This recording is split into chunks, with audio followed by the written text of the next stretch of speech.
a este su espacio, su casa, su espacio de salud, de cultura, dosis alternativa. Les saludamos Jackson Vargas y Marilia García. Bueno, recuerden que nos pueden seguir, también interactuar con nosotros a través de nuestras redes sociales en Twitter por @RCR750. También nos pueden ver en vivo a través del Periscope por @RCR750 en Instagram y a través de nuestra página web rcr.tv, la radio que se ve. Así es, Marilia, en el pasado hicimos un programa referido al oído.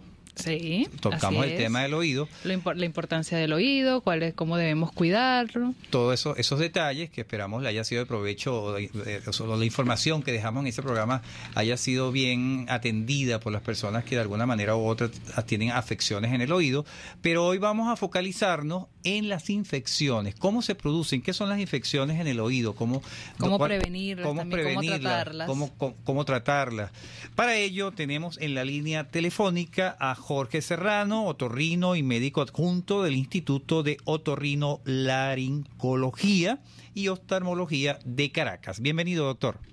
Buenos días, Marilia. Jackson, gracias por la invitación. Gracias a usted. Así es, gracias por acompañarlo. Doctor, vamos a empezar por definir cuáles pueden ser las causas que están detrás de las infecciones del oído. ¿Cuáles son las causas más comunes? Ok, para comenzar es importante recordar que el oído, dependiendo de la localización, ya sea en la parte externa del oído, que va del tímpano hacia la parte del pabellón, o el oído medio o el oído interno, vamos a tener diferentes enfermedades e infecciones en las diferentes áreas. Lo más frecuente para nosotros es conseguir pacientes con infecciones o patologías del oído externo, que tiene que ver con el conducto, con el pabellón auricular, membrana timpánica, siguiendo en importancia las del oído medio, que son las famosas otitis media, y posteriormente infecciones que también podemos tener y procesos inflamatorios a nivel del oído interno. Claro. Todo esto va relacionado a las condiciones de cada una de estas regiones. Por ejemplo, en la parte externa del oído está el pabellón auricular con un conducto auditivo que tiene unas características de oscuridad, de humedad, de falta de ventilación, en la cual es muy frecuente la aparición de infecciones. Las infecciones generalmente pueden aparecer por consecuencia de la limpieza excesiva de los oídos, también del medio ambiente donde la persona se desarrolle, del tipo de agua con el que nos estamos bañando. Hay actividades deportivas como la natación, el buceo, la apnea, que también puede predisponer a la aparición de infecciones en este tercio externo del oído. Vamos a quedarnos allí, doctor, en la parte externa del oído para ir un poco desglosando por parte este tema de las infecciones. Y es importante esta parte externa porque es, por supuesto, la parte más común, la parte donde con más, no sé si intención o no intención, o en todo caso con buena intención de cuidarnos, hacernos la limpieza que necesitamos, maltratamos esa parte de nuestro oído.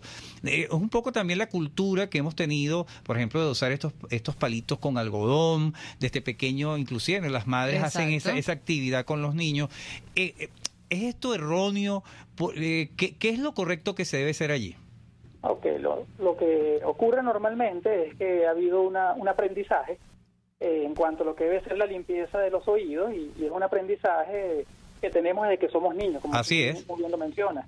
Entonces, los hisopos, los cuties se crearon más que todo para limpiar las partes externas del pabellón, lo que es las irregularidades del pabellón auricular, la parte posterior del pabellón, limpiar el ombliguito en el bebé, el cuello, pliegues. Realmente, por la forma en que estos instrumentos de limpieza se venden, dan la facilidad de que las personas puedan introducirlo en la parte externa del conducto. Es contraproducente porque normalmente uno no debería limpiar el conducto auditivo externo, ya que cuenta con mecanismos de autolimpieza en el cual el oído por sí solo debe limpiarse. Claro, esto no es igual en todas las personas. Hay personas que tienen más facilidad para su autolimpieza y otras que no.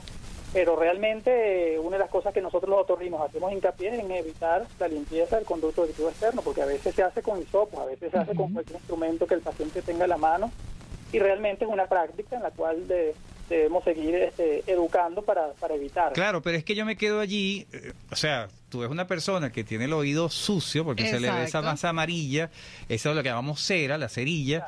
Eso genera mal, o sea, rechazo. Claro, pero normalmente los enseñamos de que deben limpiarlo de otra forma. Ese es el punto. ¿Cuál es la forma correcta? ¿Cuál es La forma ideal es aprovechar el momento del baño, que uno sale de la ducha y después de secarse, colocar el dedo protegido ya sea por la toalla, por un poquito de papel toalé, y con el dedo protegido, como envolviendo el dedo, llegar hasta la parte externa del oído, que es la parte donde se va a moldar la yema del dedo, y tratar de, con movimientos, de girando el dedo o haciendo como un poquito de barrer esa secreción que se ve, que está a la vista y que muchas veces el paciente no solo se la ve, sino se palpa. Claro. El conducto auditivo externo y ve que hay un poquito de basurita y busca limpiar.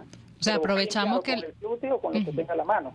Aprovechando que el oído está húmedo saliendo ya del baño. Aprovechando la humedad del oído, y que es una de las primeras razones por las cuales el paciente se limpia el oído. O sea, la mayoría de los pacientes que van a la consulta dicen que la razón por la cual usan el oído es por la humedad que deja la ducha en el oído.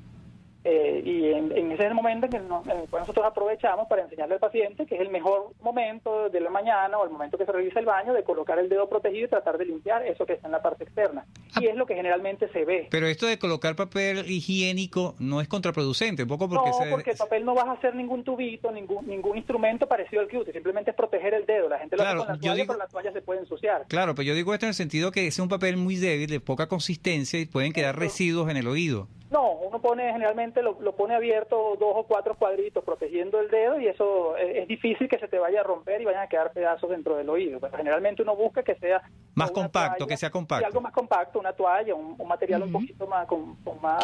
Quizás un pañito dedicado nada más a... Un pañito dedicado también. La verdad es que hay que evitar que sean pañitos que tengan sustancias alcoholadas. Debe ser un pañito neutro, que no tenga ningún tipo de sustancia, porque se pudiera prestar esto para que usaran los pañitos para limpiar el maquillaje o para limpiar al bebé, son pañitos... Toallitas húmedas, lo que llamamos toallitas húmedas. Entonces no se debe, porque esto también puede generar algún tipo de... Porque traen químicos, quizás materiales químicos. Pero lo ideal es no introducir químicos, lo ideal es tratar de hacer una limpieza externa, y esta es la forma que uno trata de enseñarlo. Por eso es que en la consulta se aprovecha para enseñarle la técnica al paciente que sea lo menos invasiva posible. Y esto lo podemos hacer igualmente con los niños.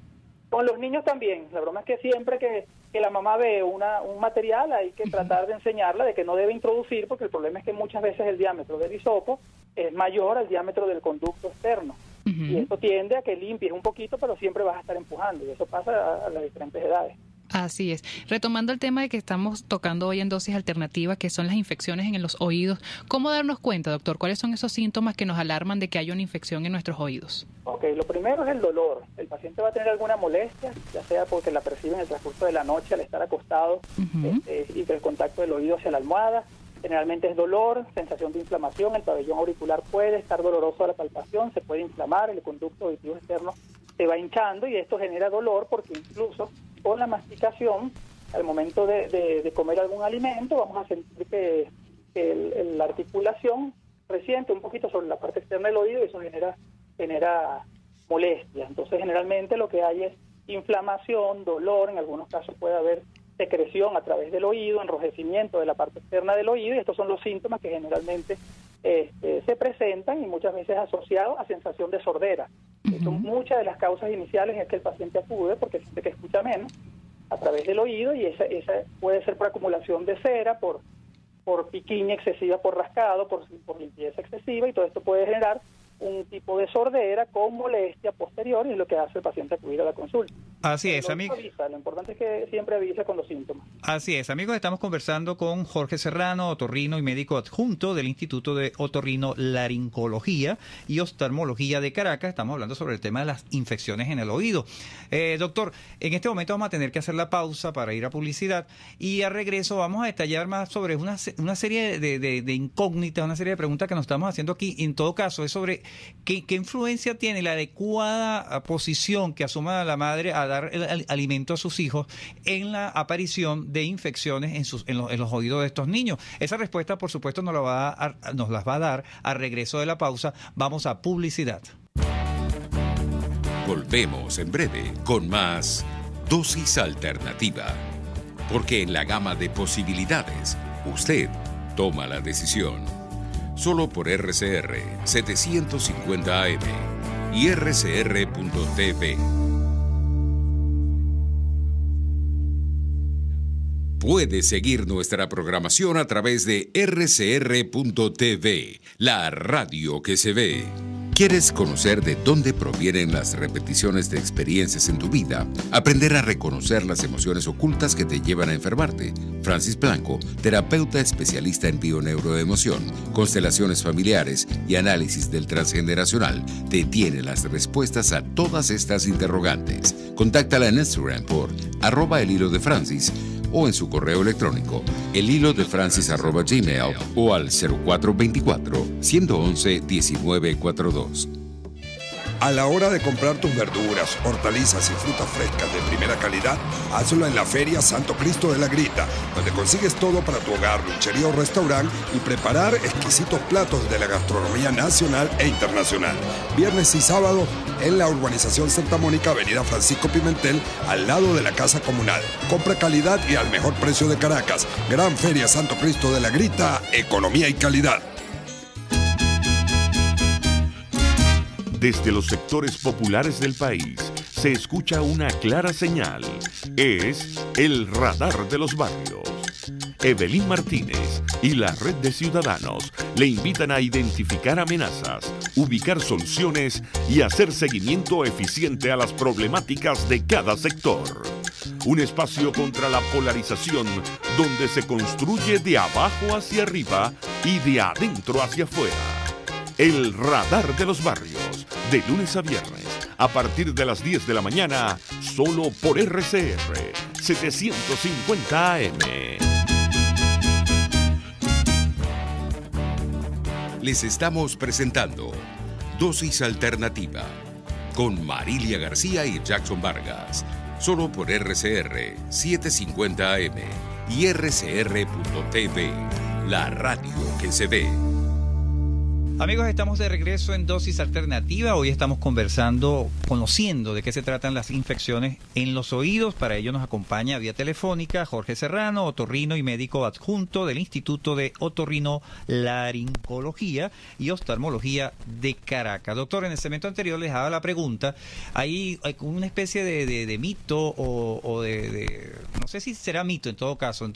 La pregunta en sí ¿es cierto que los niños que las madres le dan sus alimentos acostados, el tetero, a través de un biberón, pueden ser más propensos a que tengan infecciones en el oído que aquellos que las madres se los dan en una posición más vertical, en el caso de cuando los amamantan? Sí, esto ocurre básicamente por factores anatómicos.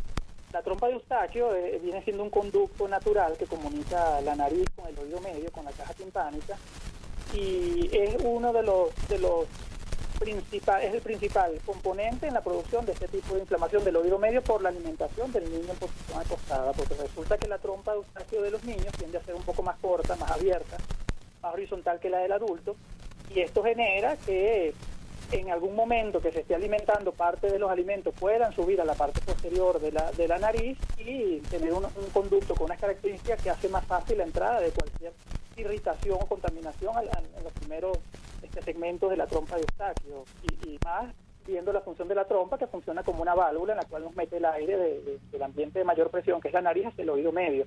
Entonces eso es algo que sí se ha estudiado, es por la anatomía de la trompa de Eustaquio. En el niño, a diferencia del adulto, que está un poquito más protegida, cambia esa horizontalidad, se hace un poquito más estrecha y protege un poquito más de esto. O sea que es algo que se ha venido comprobando con el tiempo, y siempre uno trata de hacerle el alerta a las madres que están lactando. Bueno, ya estas madres que nos escuchan ya tienen esa alerta, esa información es bien importante, no darles los alimentos a los niños acostados, sino en una posición ya sentaditos, eso típico. Y es lo que se dice siempre, los pediatras, cuando uno va a los pediatras y le dicen el manual de cómo amamantar a un niño, tú debes estar sentada para poder tener una posición adecuada para el bebé. No, y la posición del niño. Exacto. Porque eres como dice el doctor, es esa parte de la trompa de Eustaquio. Creo y que eso es más en el momento de la lactancia, que son los primeros... En ese momento. Después va cambiándose la anatomía y ya es un poquito más seguro niños más grandes que tomen la leche en biberón, acostados, y bueno, y es diferente. Hay mecanismos de defensa que actúan y evitan que esto ocurra. Claro, doctor. Ya que estamos con la parte de los niños, Marilia, ¿cuáles son los síntomas que nos pueden advertir a nosotros que un niño, en especial de esa edad, de 6 meses a 2 años, está o puede estar sufriendo de una infección en el oído? Okay, los síntomas van a depender de si el proceso es agudo o es crónico. Generalmente los síntomas agudos tienen que ver con procesos inflamatorios previos a nivel de la vía respiratoria, pacientes que tienen cuadros de rinitis alérgica recurrente, de problemas alérgicos, y virales, hacen sus cuadros de inflamación nasal, producción de moco, y esto ya es el primer momento en el cual uno tiene que estar pendiente de controlar ese estado inflamatorio de forma precoz. Si esto sigue avanzando, el niño va, dependiendo de la edad, va a poder describir síntomas, porque el síntoma más llamativo y que aparece en todas las edades es el dolor del oído. Pero hay niños que son un poco más grandes que pueden decir que... Claro, te dice, mira, me duele aquí, que te indica. Me duele el oído y se asocia a que puede escuchar un poquito menos. Te das cuenta que el niño habla un poquito más fuerte o le da un poquito más de volumen al televisor. Generalmente hay un estado catarral previo, que puede haber un poquito de fiebre, malestar general. Y esos cambios con una sensación de que duele el oído, incluso el niño cuando no lo describe se toca el oído que molesta. Entonces eso es alerta para los padres de que cuando ocurra esa situación hay que llevarlo a un médico especialista para poder chequear. Claro, pero generalmente esa es la forma que se presenta en niños.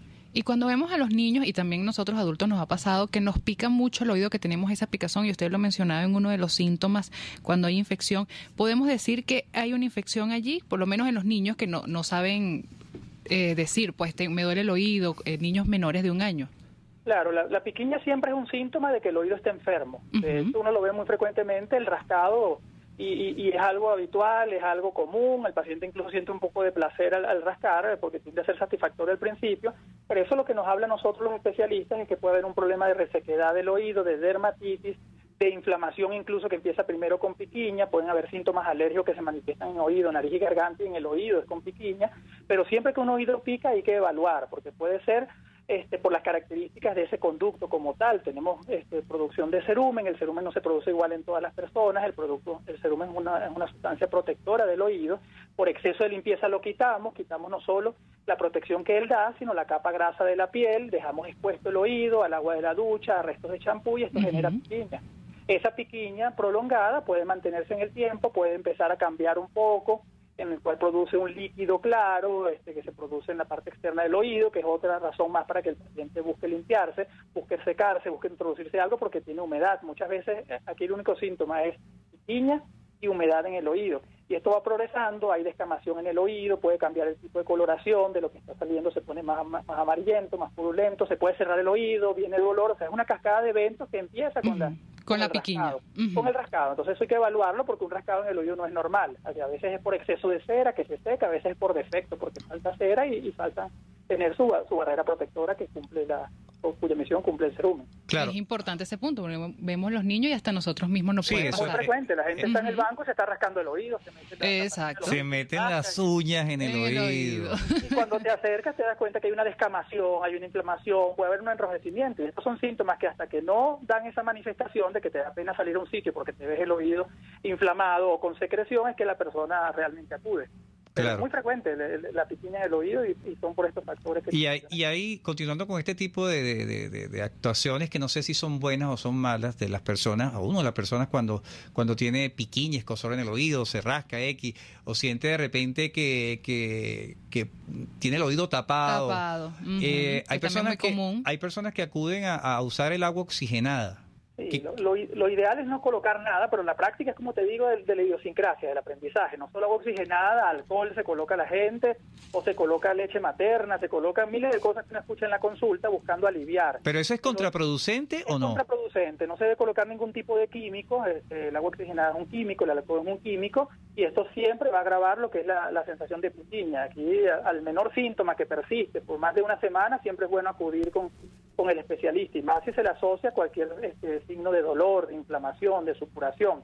Pero son prácticas. Acuérdate que la gente busca la forma de aliviar, se mete por internet y revisa. Los remedios caseros de la abuelita. Remedios caseros, entonces hay cosas que no funcionan, cosas que más bien van a empeorar el problema, y uno lo que trata es de educar. De verdad que en la consulta lo que uno busca es que el paciente aprenda a tratar tus oídos y que la causa por la cual acude no sea por una piquiña que se debe controlar adecuadamente. En este caso enseñamos a lubricar el oído, a hidratarlo, a protegerlo. El oído es una estructura que tiene piel, una piel idéntica a la piel externa del cuerpo, con su capa protectora de grasa, tiene sus características especiales por estar en un conducto cerrado, y por eso mismo tenemos que enseñarlo, porque es una parte del cuerpo que no está expuesta, no es de fácil acceso, y hay que enseñar cómo lubricar, cómo limpiar y cómo prevenir las infecciones. Y entonces, ¿cómo se cura? ¿Cómo es ese tratamiento cuando las personas tienen una infección en los oídos? Ok, el tratamiento generalmente es tópico, es local, se cuentan con gotas para los oídos y algunas gotas oftalmológicas que tienen compuestos que se pueden usar, que son a base de antibióticos, de antiinflamatorios esteroideos, y lo inicial que uno hace es ver si hay algún tipo de obstrucción o no hay obstrucción.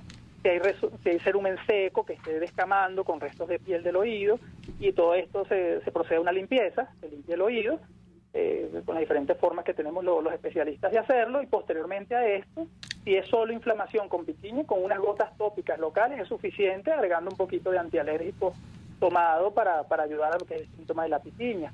Siempre con un chequeo a las 2 semanas instalado el tratamiento. En caso de que sea más allá que una piquiña y ya tengamos supuración, tenemos que ver si esa supuración es de características bacterianas o micóticas, porque puede haber hongo en el oído, y todo esto hace que el tratamiento cambie. Siempre pasamos por una limpieza del oído, detectar el origen para tratar de bloquearlo, y se pueden colocar gotas incluso antifúngicas, gotas que sea para eliminar hongos o ciertos compuestos antibacterianos que se consiguen y se pueden aplicar directamente en el oído. ¿Y con ese tratamiento las personas pueden mejorar en cuánto tiempo, doctor?